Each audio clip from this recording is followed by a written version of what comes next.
ஆண்டவராகிய இயேசு கிறிஸ்துவின் நாமத்தினாலே உங்கள் யாவருக்கும் 1640வது காலை மன்னா செய்தியின் மூலமாக உங்களை சந்திப்பதில் மிக்க மகிழ்ச்சி அடைகிறேன்.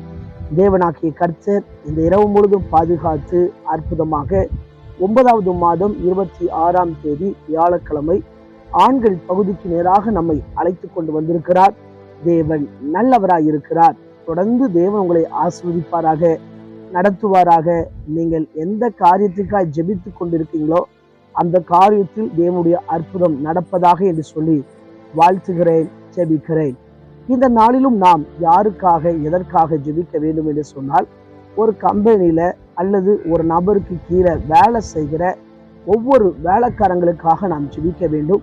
அவங்களுடைய சுகத்துக்காக, பலத்துக்காக, அவங்க வாங்குற சம்பளம் அவங்களுக்கு பத்தும்படியாக ஜெபிப்போம். ஒவ்வொரு வேலைக்காரங்களும் தன்னுடைய எஜமானுக்கு உண்மையும் உத்தமமாய் வேலை செய்யும்படியாக ஜெபிப்போம். தேவன் பெரிய காரியங்களை செய்வாராக.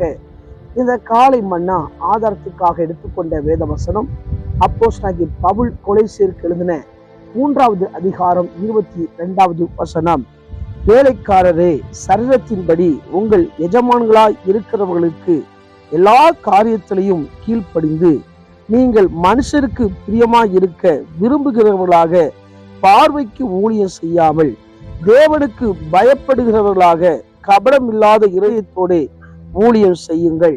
எனக்கு பிரியமான கர்த்தருடைய பிள்ளைகளே, அன்பார்ந்த தேவ ஊழியர்களே, அருமையான நண்பர்களே, என்னுடைய செய்தியின் தலைப்பு வேலைக்காரரே தேவனுக்கு பயப்படுங்கள்.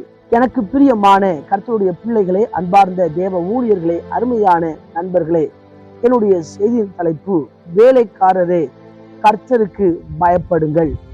ஆண்டவராகிய தேவன் நம்மை ஒரு வேலைக்காரராக இந்த பூமியில வைத்திருக்கிறார். சில நேரங்கள்ல சிலரை எஜமான்களாய் வைத்திருப்பார். அதற்காக தேவனை ஸ்தோத்தரிக்கிறேன்.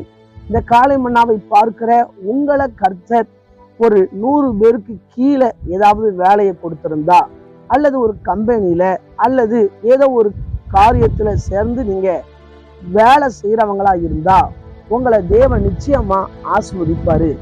உங்க வாழ்க்கையில நான் ஒரு கம்பெனிக்கு கீழே வேலை செய்யறேன்னு சொல்லி ஏனோ தானே என்று சொல்லி உங்க வேலைகளை செய்யக்கூடாது. எல்லாருக்கும் தேவன் வேலையை கொடுத்திருக்கிறார். அது சின்ன வேலையோ பெரிய வேலையோ, அதிக வருமானமோ கம்மியான வருமானமோ, ஆனா நீங்க உங்க ஓனருக்கு பிரியமா இருக்கணும். நீங்க பிரியமான வேலைக்காரங்களா இருந்தா மாத்திரம்தான் அந்த நிறுவனத்துல கர்த்தர் உங்களை உயர்த்துவார். சில நேரங்கள்ல நான் பார்த்துருக்கிறேன், சில வேலைக்காரங்களை எடுத்தா எஜமான் இருந்தா ஒரு மாதிரி பயத்தோடு வேலை செய்வாங்க. ஆனா அந்த எஜமான் எங்கேயாட்டு போயிட்டாருன்னா அவங்க இஷ்டப்படி வேலை செய்வாங்க. அதே போல எஜமான அவங்க பயங்கரமா ஏசுவாங்க. ஒரு சம்பளம் தர மாட்டேக்காரு, அதை செய்ய மாட்டேக்காரு, இதை செய்ய மாட்டேக்காரு சொல்லி முணுமுணுத்துக்கிட்டே வேலை செய்வாங்க. அப்ப அந்த நிறுவனத்துல அவங்க ஆசீர்வாதமா இருக்க முடியாது. ஆகவேதான் ஒவ்வொரு வேலைக்காரங்களுக்கும் தேவ பயம் ரொம்ப ரொம்ப அவசியமா இருக்கிறது. அப்போ நீங்க தேவ பயத்தோடு கபடமில்லாத இருதயத்தோடு தான் நீங்க வேலை செய்யணும். அதுக்கு தான் ஒரு பேர் சொல்லியிருக்கு, ஊழியம் செய்யுங்கன்னு சொல்லி. இந்த வார்த்தையை அநேக நேரம் ஊழியம் செய்யறவங்களுக்கு இந்த வார்த்தையை நம்ம பயன்படுத்துவோம். ஆனா நீங்க ஒரு இடத்துல வேலை பார்க்கீங்க பார்த்தீங்களா, இது கூட ஒரு ஊழியம் தான். இதை நீங்க தேவனுக்கு பயந்து நல் மனசாட்சியோடு நீங்க செஞ்சீங்கன்னா ஆண்டவர் உங்களை ஆசீர்வதிப்பாரு. உங்க நிறுவனத்துல, உங்க கம்பெனியில ஆண்டவர் உங்களை அடுத்தடுத்த லெவல்ல ப்ரொமோஷன் கொடுத்து உயர்த்துவார். அது மாத்திரமல்ல, ஊழியம் செய்கிறவர்களும் ரைட்டு, மேல நம்ம பரலோக எஜமான் இருக்கிறார்.